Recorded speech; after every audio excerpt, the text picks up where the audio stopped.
Là-bas dans le monde, j'étais lié par le péché. Bien-aimés frères et sœurs dans le Seigneur, bonjour, je suis Carlos Wekande pour 5 minutes avec Jésus-Christ. Le thème que nous abordons aujourd'hui est « Reste fort dans les moments difficiles ». Reste fort dans les moments difficiles. Dieu a mis des rêves et des désirs dans le cœur de chacun et lorsqu'ils se réalisent, nous éprouvons alors beaucoup de joie. Cela nous encourage et nous donne des forces pour persévérer dans le bon combat de la foi.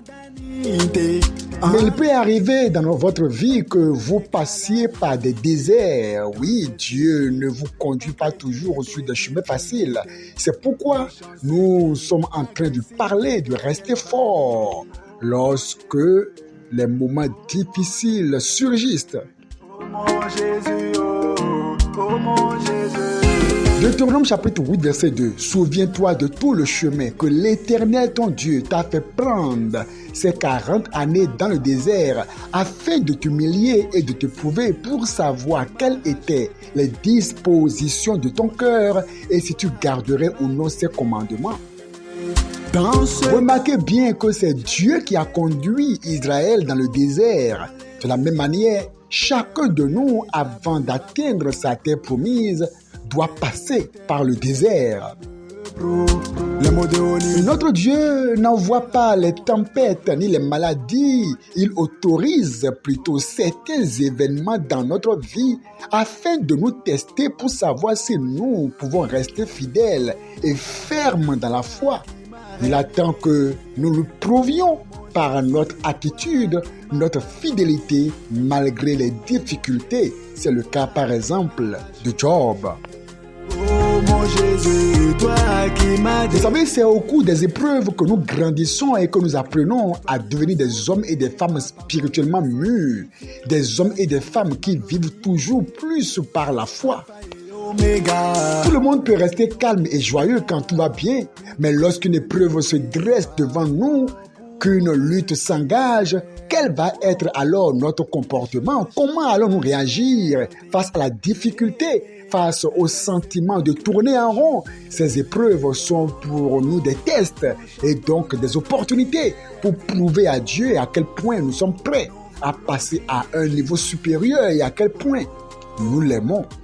Notre liberté. Jacques 1,12, heureux l'homme qui supporte patiemment la tentation, car après avoir été éprouvé, il recevra la couronne de vie que le Seigneur a promise à ceux qui l'aiment. Nous chantons notre liberté. Bien-aimés, sachez que Dieu a de grandes récompenses pour vous si vous restez fort et que vous réussissez le test. Il va vous élever, vous promouvoir et vous conduire à la terre promise. Mais aujourd'hui, les personnes ont plutôt tendance à fuir les difficultés et à rechercher le chemin de la facilité. Une épreuve se dresse devant elles et puis les personnes se plaignent, se découragent, ne vont plus à l'église, laissent le ministère. Tenez ferme. Ces périodes de lutte peuvent durer dans le temps et malgré nos efforts, pour tenir ferme, nous prions, nous résistons à l'ennemi, nous ne voyons rien changer et notre situation n'évolue pas. Nous devons alors montrer à l'ennemi que nous sommes plus déterminés que lui. La Bible dit que lorsque nous avons tout fait pour obtenir la victoire, nous devons alors attendre patiemment dans la foi la libération de Dieu. Il est fidèle et délivre toujours son peuple. Mon Jésus, toi. Alors, quoi qu'il arrive, n'abandonnez jamais, mais plutôt persévérez. Persévérez, car Dieu finira par vous répondre. En vérité, Galates 6, verset 9 nous dit, ne nous lassons pas de faire le bien, car nous moissonnerons autant convenable si nous ne relâchons pas.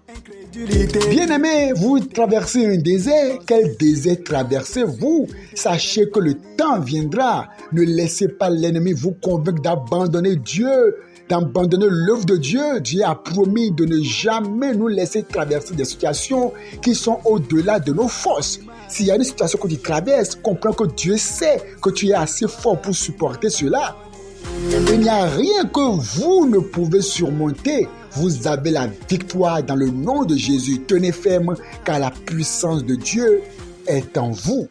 2 Corinthiens 4, 16 à 18. C'est pourquoi nous ne perdons pas courage. Et l'homme, même que notre homme extérieur se détruit, notre homme intérieur se renouvelle de jour en jour. Car nos légères afflictions du moment présent produisent pour nous, au-delà de toute mesure, un poids éternel de gloire. Oh mon Jésus, oh.